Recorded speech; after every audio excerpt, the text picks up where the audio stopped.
So Nisarg is an associate professor of computer science at University of Toronto. He's been recognized as part of the Innovators Under 35 by the MIT Tech Review in Asia Pacific in 2022 and AI's 10 to Watch by IEEE Systems in 2020. He's the winner of the 2016 Victor Lesser Distinguished Dissertation Award and the 2014-15 Facebook PhD Fellowship. And Nisarg conducts research at the intersection of computer science and economics, addressing issues of fairness, efficiency, elicitation, and incentives that arise when humans are affected by algorithmic decision-making. And his recent work develops theoretical foundations for fairness in fields such as voting, resource allocation, machine learning. He's co-developed not one, two not-for-profit websites called Splitit and RoboVote for doing these sorts of things kind of in practice in the real world, which have helped more than 200,000 users make provably fair and optimal decisions in their everyday lives. He earned his PhD in computer science at CMU and was then a postdoctoral fellow at Harvard.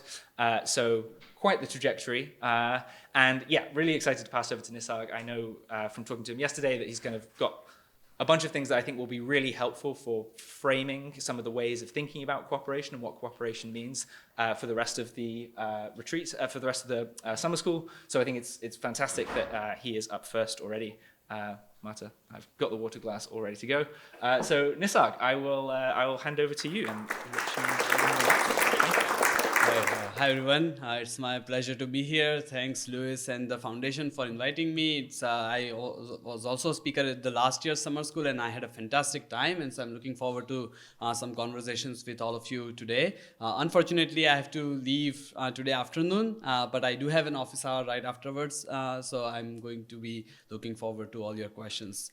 All right, so in the interest of time, let me not do chit-chat and let me get right into it. So I am going to talk about how to achieve cooperation in mixed motive settings where even the idea of what cooperation means may not be very clear. And so I come from a social choice theory background where at a high level, social choice theory answers the question of what's the right thing to do. So forget about the fact that agents have their own incentives and they are going to strategize and you are going to have games and whatnot. But if there were no such concerns, if there was nothing stopping you from deciding exactly what should happen in the world, even then, in many settings, it's not exactly clear what's the right thing that we should aim for.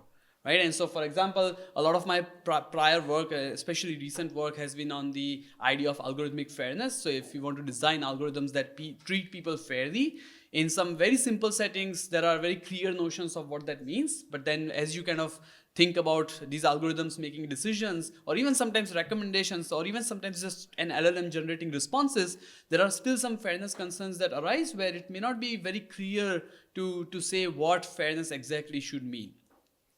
And so the first thing that I'm going to do today is, before talking about how to achieve cooperation, I'm going to spend a lot of time thinking about how we can even define cooperation.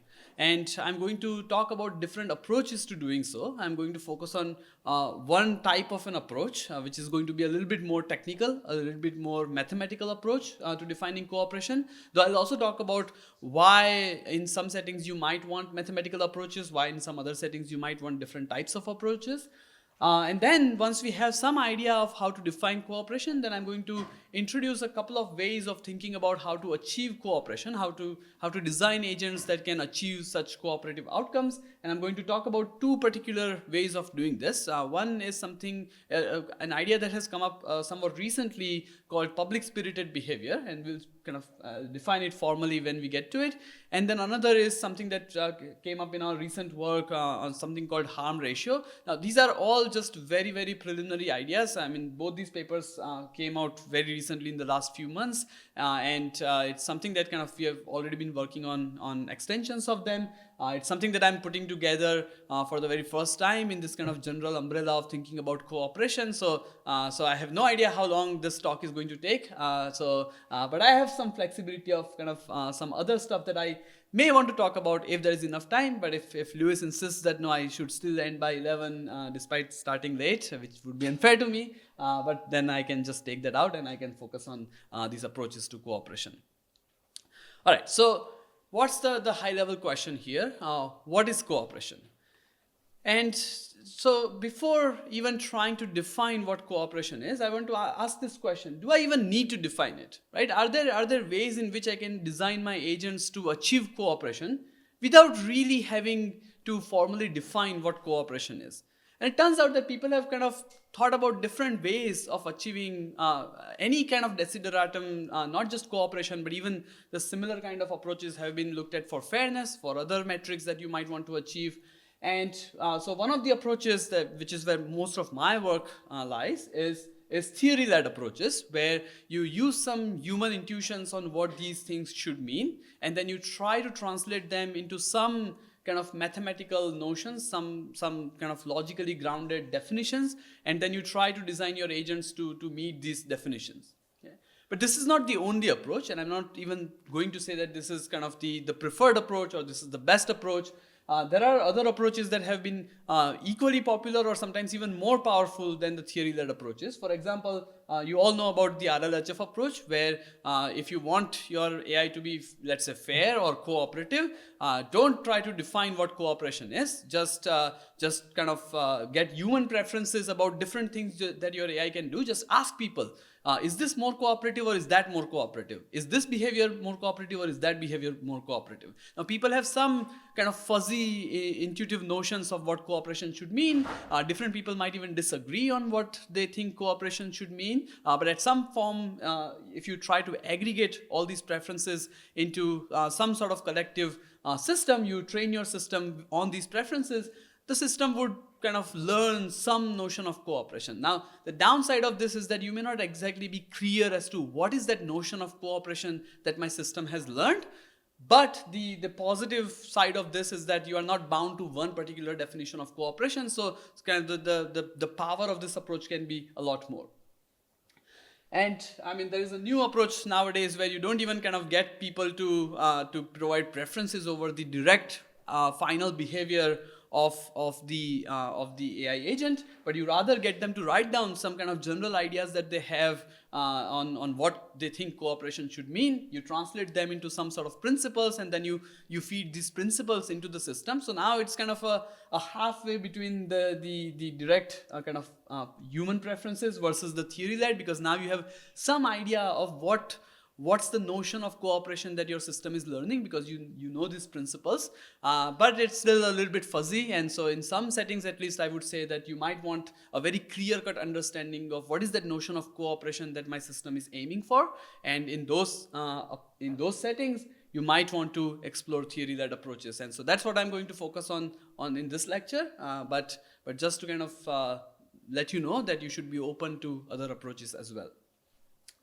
All right, so when you try to come up with a theoretical understanding of cooperation, there are two primary ways to go about this. One is to start at the bottom level, where you take a very specific domain of interest. Let's say you have some kind of different LLMs. They are going to talk to each other. They are each going to kind of take some action, and then collectively something will happen, and then each agent will kind of realize some reward. So they are in some form of normal form game. And then for that very specific domain, you utilize the very concrete intuitions that humans have on what cooperation should mean in that domain specifically, and then you try to translate them into some mathematical definition, and then you try to kind of feed that into your AI system. And a lot of really powerful work has happened in that kind of line of work, and I think that's where you can really have powerful notions of cooperation, for example, where you that capture a lot of the nuances of that particular application area. But at the same time, there's been some work on trying to kind of approach this from the other extreme, where you try to define some general purpose notions of what cooperation should mean that ideally hold across a wide range of domains. So it's not something that applies to just one specific application, but hopefully to as many applications as you can think of. Now, when you try to cast a very, very broad net, usually your notion of cooperation would tend to be very weak when viewed in any particular domain of interest, right? So it would not be able to capture the nuances that might differ from domain to domain. But the positive benefit of it is that I think as humans, we have certain core intuitions of what cooperation should mean, which go beyond just any particular domain of interest, that they hold across different types of things that we do in real life. And so it would be useful to have these sort of general purpose notions that try to capture these core underlying intuitions. Yeah. So again, to say that kind of both these styles of approaches are equally useful, and it's just that my research lies on the top part, the kind of trying to define more general purpose notions of cooperation, and so that's what I'm going to focus on in this lecture. All right, so how do we think about defining cooperation? When we start thinking about it, a lot of the literature tends to be in settings where the agents are not misaligned. Okay, so Lewis gave the fantastic example of the two of us walking down the corridor and kind of we both want the same thing. We both want to go our separate ways. I don't know why Lewis said that going the separate ways is the right thing to do. Maybe we want to go to the same way. But in either case, we have a kind of a common understanding of what each of us would like to do, and we both want the same thing. And then there are several things that people have explored here, such as kind of the communication challenges, the coordination challenges. There are many things that could prevent us from being able to achieve cooperation. But that's not what I'm interested in. As a social choice theorist, I'm not interested in all these kind of roadblocks that can arise to achieving cooperation from a more kind of practical, logistical perspective. I'm more interested in just even being able to define cooperation first. So here, at least, the definition of cooperation is very easy. We kind of, if there are two players in this sort of normal form game, I'm assuming that many of you know kind of the preliminary game theory background. Everyone kind of knows that they want to kind of, if you go from this profile over here to this profile to this profile to this profile, kind of everybody keeps on getting happier. In Lewis's kind of cartoons, the smiles becoming kind of wider and wider, which at some point can get creepy, but that's what we want. But then you get to certain kind of examples where you don't have identical payoffs, and yet cooperation can sometimes be very easy to define. So the kind of perhaps the most popular example in the literature on cooperation is Prisoner's Dilemma. You have these two players, they can choose to either cooperate or defect. The great thing is that one of the actions that they can take comes labeled as cooperate, so it's clearly the cooperative action. The other one is clearly the non-cooperative action. So there's kind of nothing interesting to do here. The definition is very simple. But how do you do this when you go to an even more general, some arbitrary normal form game such as this? Now, if these players are playing this game and each player is kind of choosing an action, how do I think about whether the player is being cooperative with the other player or not? Okay, or do I even kind of, there are lots of different questions to ask here as to how I'm going to approach defining cooperation. For example, am I going to label the individual actions of the different agents as cooperative, non-cooperative? Or am I going to label the collective outcomes as cooperative outcome versus non-cooperative outcome, right? Because sometimes whether or not my one action is cooperative might depend on what action you are choosing and so on. So maybe it's at the outcome level that we might want to define cooperation.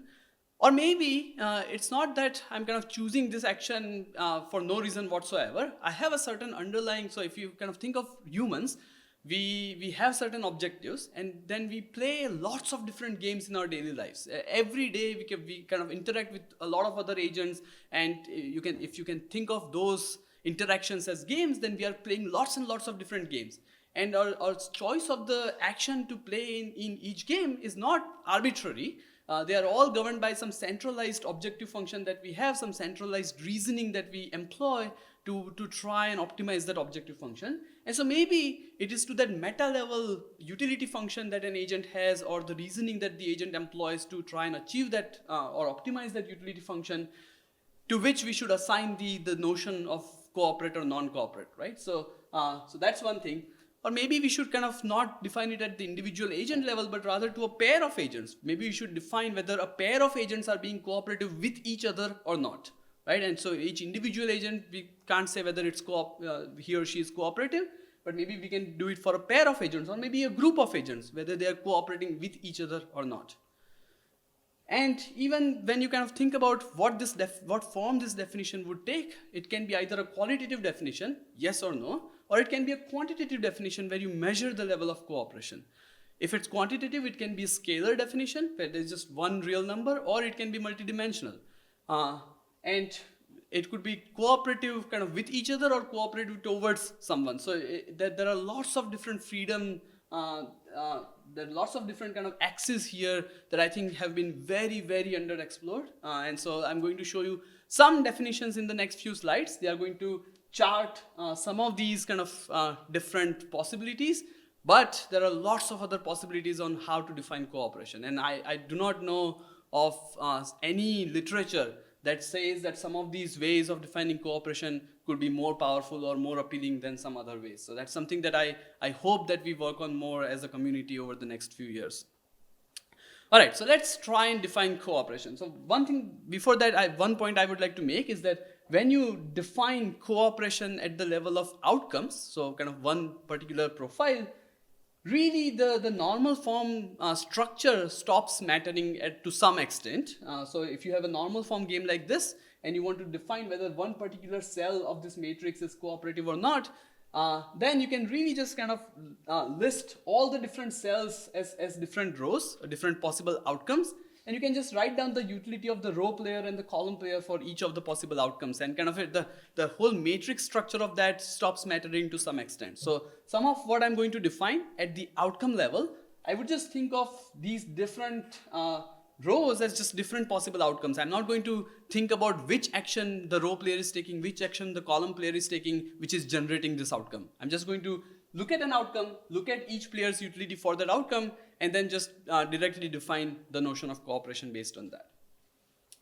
All right, so the simplest notion of cooperation, which a lot of the literature just kind of mentions and then moves on to thinking about how to achieve this, is that of utilitarianism, where you say that the goal of cooperation is to achieve good welfare.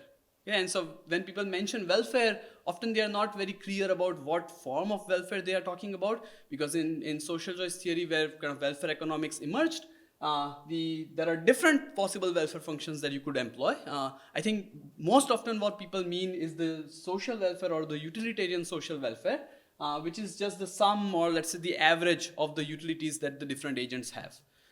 And this is kind of a reasonable definition of cooperation. It's very easy to understand. It's something that a lot of people can relate to.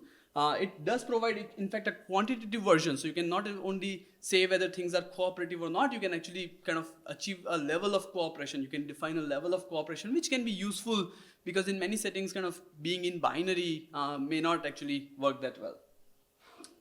But the cons is that this is too restrictive. You are kind of focusing, you're putting all your eggs into that one particular welfare function. People may not even agree that this is the right welfare function to use, and in fact, there's lots and lots of literature showing that if you optimize the social welfare, then it can lead to really unfair outcomes, where some agents just get zero utility, a minority of the agents can get zero utility, so that a majority of the agents can get much higher utility. Right? And that can actually maximize the sum a lot more than trying to give everybody equal utility. So many of you may have heard of like Nash welfare, egalitarian welfare, or Rawls's criterion and whatnot. And so there are kind of different welfare functions to use here. But there is one kind of problem that holds for any welfare function that you try to use, which is that you can be wrong in either your choice of the welfare function or in estimating the utilities of the agents in the first place.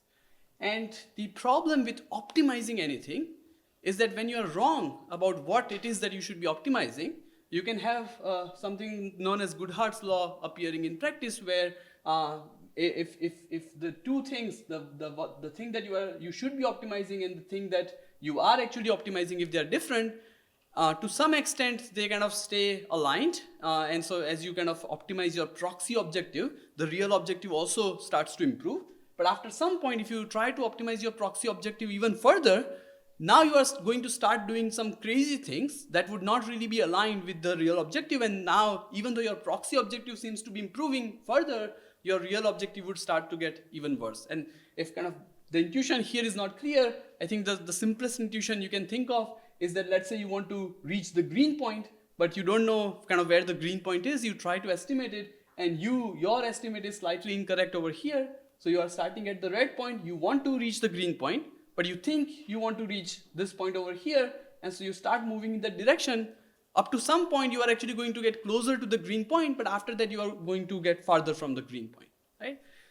So maybe we shouldn't have a definition where we are trying to optimize something, And there's a lot of literature in AI safety nowadays, which is kind of really built on this idea that humans don't always optimize a given objective function. They don't kind of find the best possible solution. They find a reasonably good solution and then kind of move on with that.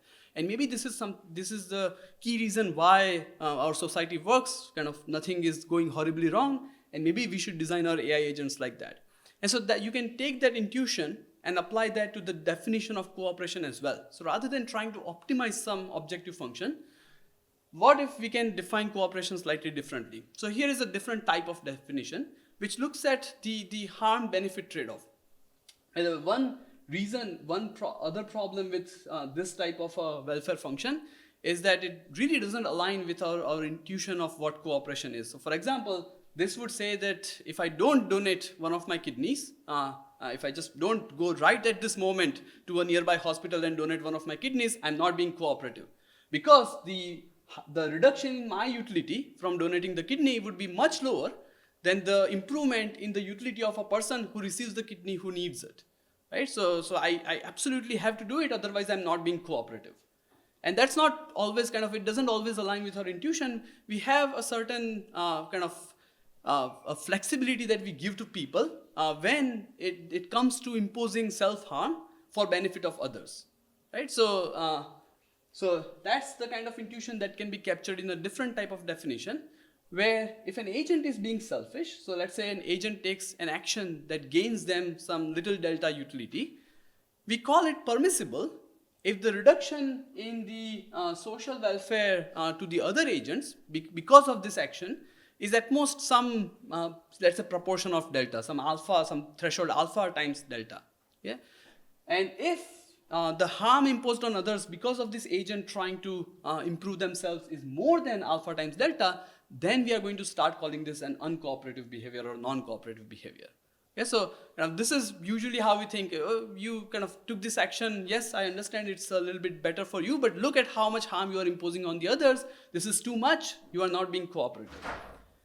That's if the agent is being selfish. If the agent is being altruistic and they are imposing self-harm for the improvement of social welfare, then we call them cooperative. So this kind of makes it feel like there is maybe 3 levels of actions or categorization going on: cooperative, permissible, uncooperative, where if somebody is doing something amazing, we call it cooperative.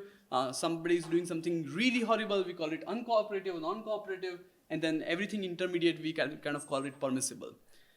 This is not the only way to do this. For example, when there is an opportunity to do altruism, if the harm to yourself is very little, but the benefit to others is great, sometimes if you don't take that action, if you don't impose that self-harm, then you can also be labeled as non-cooperative. For example, if I'm, let's say, going on a highway and I see that there is a car coming from the on-ramp, and if I just slow down a little bit, then I can let that car merge, and this would not affect anybody behind me. There is enough kind of gap behind me. So this car would not have to wait. I would incur a little bit of delay, but the other possibility is that I don't let this car merge, and now this car has to come to a full stop and then wait for a significant gap, which may not arise for the, let's say, next 5 minutes. Okay? And in this case, if I choose to do this, if I choose to make this car wait for 5 minutes just because I don't want to be kind of delayed by 2 seconds, then I would be called uncooperative, even though somehow being not called uncooperative is requiring me to kind of impose self-harm. Okay, so there are lots of kind of different flexibilities here, and I don't think that any literature has explored this in a perfect kind of thoroughness. So some pros of this is that now we are kind of talking about the harm-benefit kind of comparison, which I think matches a bit more with reality than just kind of optimizing a welfare function. But the con is that there is this free parameter alpha. What's the threshold where you kind of call it permissible? What's the threshold where you call it uncooperative? Which is somewhat hard to set when you are designing an agent. And it's something that kind of people can again disagree on, then it leads to a lot of problems when you are actually trying to implement this idea into practice. The other thing is that it's technically allowing arbitrarily great harms to be placed on society as long as the benefit to the agent justifies that, right? And at some point we might want to place like a hard threshold on how much harm you can impose on others, regardless of how much benefit it's going to give you. So that leads to like a different type of definition where you don't do the harm benefit comparison. You just place absolute limit on the harms that you can impose on others. This is something that we have actually explored in a recent paper, and we show that this kind of leads to a nice result that I'll mention a little bit kind of in the middle of the presentation. But at a high level, you can have a notion such as, this is just one example. You can say that no agent should take an action that reduces the utility of any other agent to less than half of what it was before, right? Now, why half? I'll kind of show you maybe 10 minutes later why that factor of half in theory works out very well, but in practice that half could be something different. This is an action level. You can also define this type of definition at an outcome level. So the pro is that now you are limiting the harm at an absolute level with no regards to how much benefit the agent can get. So in some sense you are kind of ensuring safety. But the cons is that again there are some kind of factors, and sometimes maybe you don't want to just absolutely limit harm. To some degree you may want to actually do that cost-benefit trade-off. All right, now before I move on to technical approaches to achieving cooperation, I just want to make one more statement about the kind of the landscape of defining cooperation, which is that all of these definitions so far are so-called kind of utilitarian definitions, in the sense that they all focus on the utilities that the different agents would get under different things that can happen. Okay, so at the heart of it, if you taking one action versus the other, if that does not change the utility of anyone, it makes no difference in the world, then none of those definitions would ever label it as uncooperative or non-cooperative. Right? But that also doesn't always align with our intuition of cooperation in all the settings. So one of the settings that I work on quite often is voting theory, where you are just kind of voting to find some collective decision, such as in a political election, electing the leader. And one thing that we often or many of us at least believe, is that not voting in an election where you are eligible to vote is non-cooperative or uncooperative with the society, right? And so, yes, there is a very, very, very tiny probability that you deciding to vote versus not vote will change the outcome of the election. Maybe the outcome of the election would just be down to, is it? Okay. All right. Okay. Maybe I'll take 5 more minutes than that. Is that okay? Okay. Yeah. Maybe if you kind of not go and if you don't vote, then maybe there is a tiny probability that the election would have come down to just one vote, and then your vote would have made a difference. But that's a really tiny probability. And kind of we don't really call this behavior non-cooperative because of thinking of that tiny probability, right? And so in fact there is a lot of voting literature that's kind of just based on that particular idea, that it's only because of that tiny probability that anything matters, whether agents are behaving strategically, whether you are manipulating your vote, or whether you are defining cooperation, non-cooperation.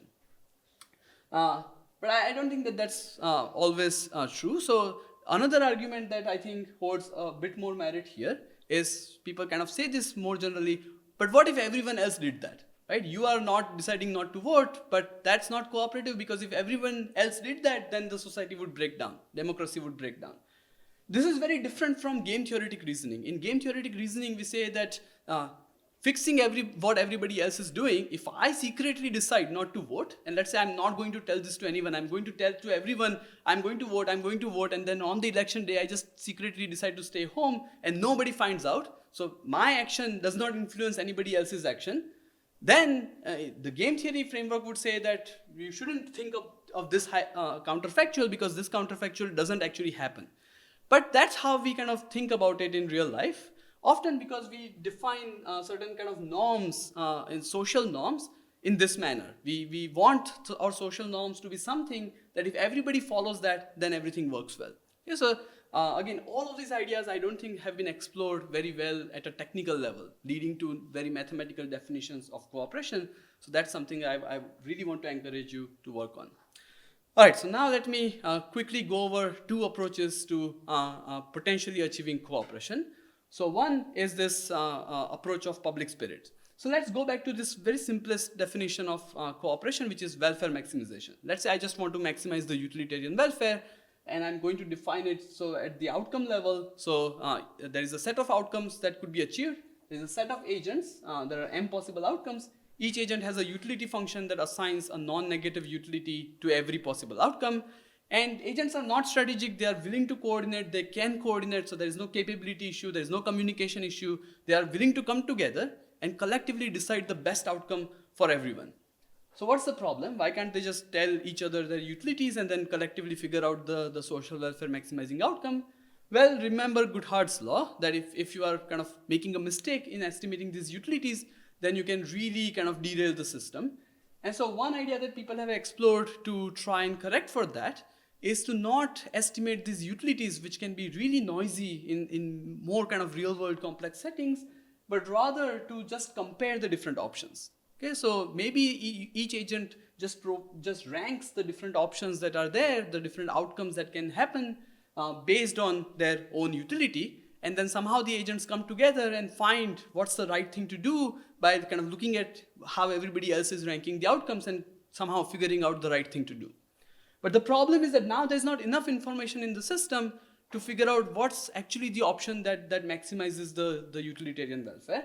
And so this has led to the idea of the distortion, which is where you somehow aggregate all these rankings to find out the right decision to take, and you measure how right this decision is by looking at how far off from the welfare optimality that you will be in the worst case. So in the worst case over all possible utility functions that could have induced these rankings, what's the worst case ratio between the maximum social welfare that you could have achieved had you known all these utilities and the social welfare that you end up achieving by only looking at these rankings that the different agents have for the options. And here the higher the distortion, the kind of the worse the outcome, because you could be really far from optimality. So you ideally want distortion of 1, but given this lack of information, you cannot always get 1. So how well can you do? Well, we had some work over the last several years that kind of said that under certain mild normalizations of these utility functions, if you choose an outcome deterministically, the best possible distortion you can get is roughly the square of the number of options that you are choosing between. And if you are willing to randomize, then the best distortion you can get is roughly the square root of the number of options that you are choosing between. So this is kind of great, especially the square root m can be low, and the constant here is not bad, it's actually just 2. But randomization is unsavory in many settings. Still, having this distortion depend on the number of options is somewhat bad if the number of options is somewhat large. And then these kind of assumptions that you place on the utility functions may not hold. And you need those assumptions, otherwise nothing works. So what's the problem here? Why is it bad? Well, imagine a city that already has kind of some residents here and some locations where it has installed, let's say, bus stops. And you can see that there are 2 regions kind of to the left and right which are underserved. And so the city has some budget and it can decide to build either a bus stop here or here. And it asks its residents, where should we build this bus stop? And you can kind of imagine like the residents to be of 3 types. Type 1 are going to be using this bus stop. Type 2 can only use this bus stop. Type 3 already have a bus stop close to them, but let's say that they might use kind of this bus stop sometimes, but can never use this bus stop over here. But the problem is that the utilities are very different. So the type 2 people, maybe that's a less affluent neighborhood, and these people actually rely on transit infrastructure quite a bit. Whereas type 1 and type 3, they actually many of them own cars, and they don't really need the transit infrastructure.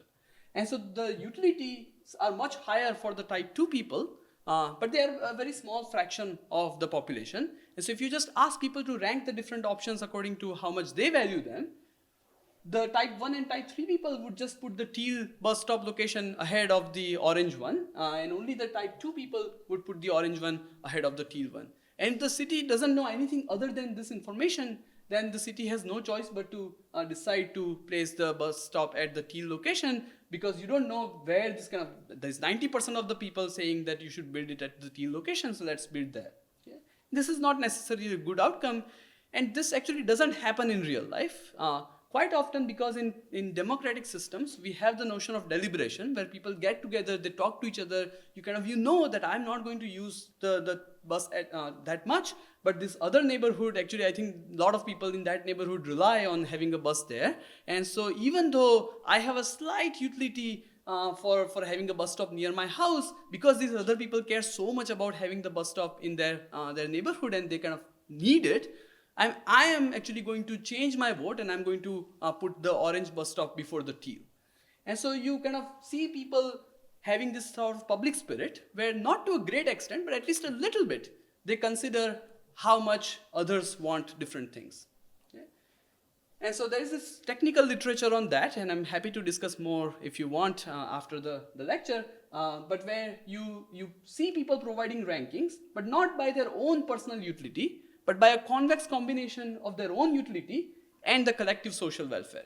And think of this lambda, the weight that you place on the collective social welfare, to be a very tiny constant, just 0.01. Okay? And my claim is that even with that tiny constant, suddenly the distortion that you are able to achieve now by aggregating these rankings that have this public spirit built into them is much better. It no longer depends on the number of options. It does depend on kind of how much weight you place on the public spirit, but as the number of options gets larger and larger and the level of public spirit stays the same, this is not going to get worse. Yeah, and so there's still some difference between deterministic and randomized, but the main thing is that the public spirit helps get more kind of better welfare outcomes. All right, so okay, we have some extension of this to a slightly more general setting that I'm going to skip. But the implication for cooperative AI is that we should design our agents even when these agents are representing only one human. So let's say we are in the traditional alignment setting where you have one human and one AI agent representing that human. So let's say a self-driving car who is supposed to be optimizing for its owner. Even then, we should design this agent to not just optimize the route for its owner, but do so while considering, at least to a little bit of extent, the impact that would have on the other cars on the road. Okay, and so the kind of the general claim here, and this is not a very verified claim in this type of a general setting, it's a very theoretical work so far, and I would love to collaborate with some of you and actually kind of build a simulation like this, where if you do this, my claim is that it should lead to much, much better outcome. So obviously here kind of the trick is to evaluate how much gains you are getting compared to how much you are requiring the agents to care for others. Okay? And my claim is that even if agents care just a little bit about others, that would result in significant gains at the welfare level. All right. Let me move on to the next approach to cooperation, which is something called harm ratio. So this is the definition 3 that I had shown before. And we had a recent paper where we defined this notion of individual harm ratio. So the individual harm ratio of a particular outcome is the maximum factor lambda, such that there is no other outcome where some agent's utility improves by more than a lambda factor. So kind of this agent could have been much better than in the current outcome at the expense of at most one other agent. Okay? So I don't want it to be the case that some agent feels that they are significantly hurt in the current outcome. Their utility is less than 1 over lambda of what that utility could have been. And all of this harm is being imposed because of only one other agent in the system, in the sense that between these two outcomes, every other agent prefers the current outcome over the other possible outcome. Yeah? So, the other possible outcome over the current outcome. And so this is kind of that idea that one agent's presence shouldn't impose significant harm on any other agent, regardless of how much benefit that agent is receiving. And then we were able to show that when you have a decision space that's compact and kind of utilities that are concave, so there are some assumptions here which hold whenever you are making some kind of continuous decision, often, then there will always be an outcome that has this individual harm ratio of at most 2, which is why kind of, and this 2 is the tightest factor possible, which is why I had originally defined this notion as saying that the presence of one agent shouldn't reduce the utility of another agent to less than half of what it could have been. Anyway, so this is just kind of a proof of concept that you can define notions like this, and then you can build that into your idea of a cooperative agent. So now when you have these agents kind of behaving in a multi-agent system, and they're trying to decide whether I should take this other action or not, the current game theoretic framework says do best response. Okay, just given what everybody else is doing, just switch your action to the one that gives you the highest reward, with no consideration of how it's going to impact everybody else. And now, if you try to design agents that have this kind of harm ratio consideration built in, it would say, I'm going to switch to another action that gives me a higher reward, as long as it does not reduce the utility of any other agent to less than half of what it was before. Yeah, so that induces a new model of rationality, a rationality with kind of consideration for harm imposed on others. That again, I think, there's a wide gap between the theory in a very simplistic setting and kind of doing a simulation in a more real world setting, which I would be very excited to do. But my claim here is that this would lead to, again, dynamics that result in much better outcomes. All right. And in the interest of time, I'm going to skip kind of this one bit from the slide, where the idea was, what if you have, this is where agents have kind of equal power. They are all cooperating with each other or want to cooperate with each other. What if you have one agent that is significantly more powerful and can dictate the outcome? And I've studied this in the context of redistricting problems, where one political party in power, especially in the United States, can actually draw the map however that party wants. Of course, it can be challenged in real life, in the courts, and this is something that has happened often. But the question that many people have asked is, how do you prevent this type of gerrymandering? And one suggestion that has been proposed in the literature is to put constraints on the system, that you can select whatever you do, you can do whatever you want, subject to some systemic level constraints. So now you are not kind of changing the behavior of each individual agent, but rather you are trying to put constraints on the system that hopefully will kind of steer the outcome in the right direction. And so we have kind of analyzed how much, okay, I'm not going to be able to explain all of this, but we have analyzed kind of how strict of a constraint you need to place in some of these settings in order to achieve cooperative outcomes. And in this redistricting setting, for example, if you want you want to enforce the districts to be convex, you really need to place a very, very strict constraint. Only after that you start to kind of see more cooperative outcomes between the two parties. All right, so I would like to conclude with a couple of food for thoughts. So one is that I think that it's important to concretely understand what cooperation means. And I've shown here several definitions. I'm not claiming that some of them are the right ones and some of them are the wrong ones. I think plurality of definitions to some extent is important, because each definition can capture a different intuition for what's cooperation. And then we need to find ways to satisfy many of these definitions to some approximate degree. And the other thing is that many of these definitions rely on knowing the utilities or being able to compare which outcomes are better.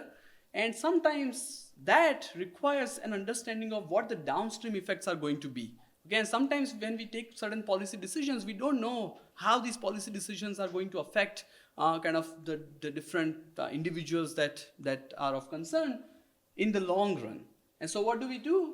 There are two ways to go about this. One is that you can either use some proxies for these utilities, some kind of estimates, and then over time you can constantly need to validate that your proxies are accurate, or you need to use certain type of partial information that's easier to estimate, and then you need to utilize that rather than trying to kind of do a very noisy estimation that's very, very fine-grained. Another thing is that it's important to be able to handle agencies' disagreements about their understanding or intuitions of cooperation. And here, I really like definitions that take multiple different perspectives. So instead of defining one definition of what it means to be cooperative, you kind of define whether, let's say, a given outcome is cooperative or not from the perspective of each agent separately. And you do that using only that agent's utility function. So you use kind of that agent's utility function primarily to try and define why this outcome was cooperative or not. And this has the benefit of kind of yielding a convincing explanation to that agent why kind of this outcome was selected in this multi-agent system. All right, so I'm happy to discuss these kind of very, very vague insights more in detail in questions and in office hours. And thank you for listening.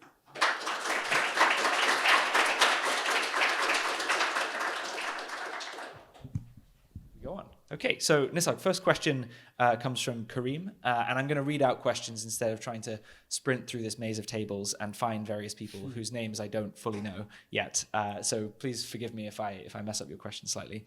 But Kareem asks, many times the consequences of one's actions are not known either by oneself or publicly. So any thoughts on this setting of cooperation under imperfect information? Yeah, that's a great question. So there are kind of two possible approaches to this, and so I think I already you anticipated what I'm going to say in the food for thought slide. But one is that people often try to estimate things and then go by their estimation, and then over time they calibrate whether their estimation was right, and if it was wrong, why was it wrong, and then they correct for it. So that's kind of one approach that we often take in real world, which is what we can take here as well. So you have to come up with the best estimate that you have today, but then over time hopefully your estimates will improve. And the other thing that people often do is to then try not to produce very fine-grained estimates if you don't really have all that information to be able to produce fine-grained estimates, right? So if you believe that you can only kind of accurately compare different options rather than estimate the exact utility or the exact impact of my action on every other agent, then I'm just going to kind of bucket it into different categories, right? Is my action on other agents going to be significant, moderate, or kind of insignificant, right? So this is an approach that has also been taken in, let's say, the fairness literature from a practical point of view. So I am collaborating with the Canada Revenue Agency on kind of helping them set up a system through which they can abide by something called the the Directive for Automated Decision Making that the government of Canada passed, I believe, back in 2022. And the idea is that every public sector agency should have a system in place to do a variety of kind of like safety checks to before they deploy that system into the public ecosystem where it can start impacting different people. And then one of the things that they have to do is to fill out this so-called AIA, the Algorithmic Impact Assessment, which is a questionnaire of, I believe, something like 150 questions, but the list keeps on growing. So I don't know like what the latest iteration, how many questions that has. But when I see these questions, a lot of these questions are essentially trying to measure the impact that this type of an AI tool would have on different populations in some sort of kind of coarse-grained manner. So it kind of defines several axes, and in those axes then you kind of try to just say whether it's going to have a significant impact, a moderate impact. It tries to give kind of verbal definitions of what that kind of significant impact could look like, what moderate impact could look like. And this is, I believe that very often we the approach that we take in our life as well. If I try to dash through here and in the process I end up hitting someone and like let's say my arm hits them, I'll try to say I wouldn't be able to estimate exactly how much harm in the utility I'm imposing on that person, but I would say, is this kind of a reasonable amount of harm or is this too much? Maybe I would conclude that this is too much and then I would not do that action, right? So I think that we have to take this type of coarse-grained approximations in cases where we don't have good understanding. Okay, great. Next question is actually, one's just risen to the top. It's pipped to the post. So the next question was going to be somewhat related to that. There's now a different question at the top. So Rahul asks, I feel aligning human intuition, or aligning two human intuitions, I assume, also brings biases into the definition of cooperation, potentially. Does dialogue or communication limit those biases? Yeah, that's another great question. So all of this kind of literature is generally kind of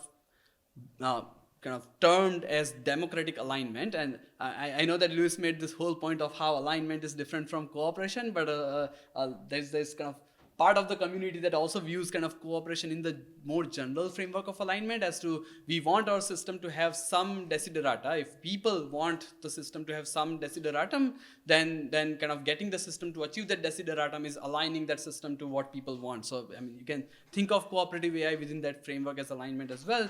And this is then viewed under democratic alignment framework, where you try to align the system to the average intuition of the humans. And it's kind of based on the idea that since we don't know what's right, let's go with the system that we have in place for kind of millennia, which is democracy. And democracy, I mean, for all the kind of drawbacks that it has, all the the ways in which it can end up making the wrong decisions, it has kind of worked. And so it's the claim here is not that democratic way of alignment, where kind of you align to people's understanding, is the best thing to do. The claim is that that's where we can start, because that's a relatively kind of decently okay approach that has worked for the last kind of couple of millennia. And so let's start there, and then over time hopefully we'll understand a little bit more about what kind of the right notions of cooperation should be. There are lots of different problems, by the way, with democratic alignment. Not only could there be biases in people's kind of beliefs over what cooperation should be or what fairness should be, but also even if those beliefs are let's say non-problematic, if people have the right understanding of that, people can end up making all sorts of errors in trying to determine whether certain behavior aligns with that belief or not. So I have maybe the right belief that you shouldn't discriminate between different populations based on something that they cannot control. But when I look at certain behavior, I might say, yes, this aligns with this definition, when in reality it actually imposes harm on some population. So there are lots of these problems. So the democratic alignment, I view at least as the beginning, the initial step, because we understand all these messy, complex systems so little, and somehow as humans we have evolved all these different institutions that have kind of worked. Let's start there, and then hopefully we'll try to achieve superhuman level morality or superhuman level judgment. Nice, I love the ambition. Superhuman level morality. Next question comes from Anonymous, so I don't know who this is, but it's a good question. What are good notions of equilibria for human AI, i.e. single human, single AI collaboration? Yeah, that's a very interesting question. So I've not had been asked this question before. So I mean, when you think of equilibria from a game theoretic perspective, there is always this thing of kind of each agent kind of choosing certain behavior, and then as a function of the behavior that different agents take, you want to decide what state you will end up in, and that's kind of what we generally call as an equilibrium. And so when you think of kind of human AI, I guess there is one of the things that people have thought about in the context of game playing and whatnot is that when you have a human player pitted against an AI player, you have kind of this human player that's trying to do something rational but may have certain pitfalls, and this AI player who is able to achieve perfect rationality. But maybe against the human player, the AI player wouldn't want to achieve perfect rationality or wouldn't want to play a so-called, let's say, Nash equilibrium strategy, because the Nash equilibrium strategy is only the best if you play it against somebody else who is also following that Nash equilibrium. If the other player is following a suboptimal strategy, then you actually want to exploit that, and kind of you then achieve a different so-called equilibrium or the final outcome.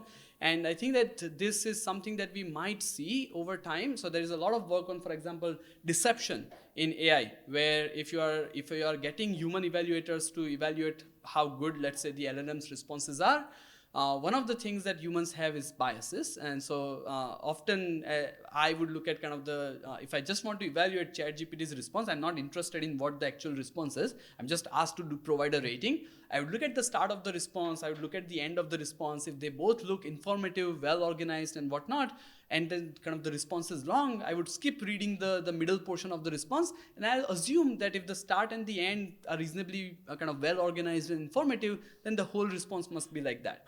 And the thing is that intentionally or unintentionally, it doesn't really matter to some extent, LLMs would figure this out over time, and if you're training a system, that system would kind of try to optimize this. So it would try to make like the start and the end the best possible looking pieces of text, at the expense of the middle portion being completely uninformative or completely useless, right? And so this is kind of the type of equilibrium that you might get when you have a non-perfectly rational human being interacting with an AI system. Okay, great.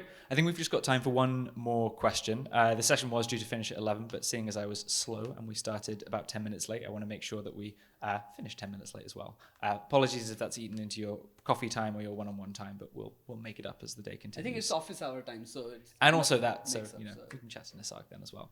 But just time for one more question then. I'm going to merge the two top questions at the moment because they're kind of quite closely related to one another. I'll read them out separately just to begin with. So Darshan asks... Often utilities are not known upfront but have to be learned online. Any thoughts about how learning dynamics might change based on considerations of harm? And I sincerely apologize for butchering the pronunciation of this name, which I do not know how to do because anyway, Songho.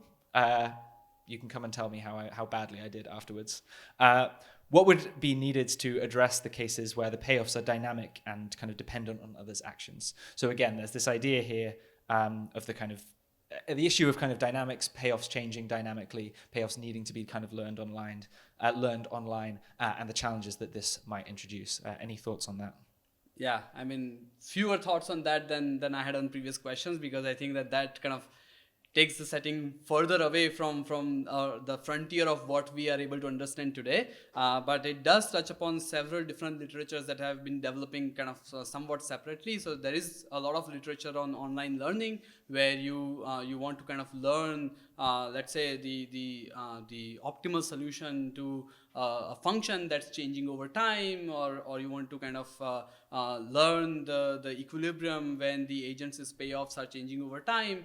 And now when you try to start to kind of bring these considerations into those types of frameworks, I don't think that there is any literature on that. So I mean, the thing is that in most of those papers, at any given time, you do have an estimate of what's going on right now, and you start off with an estimate that's really poor, and then kind of over time you try to do a lot of techniques to bound your mistakes and to make sure that over time kind of your estimates start to improve.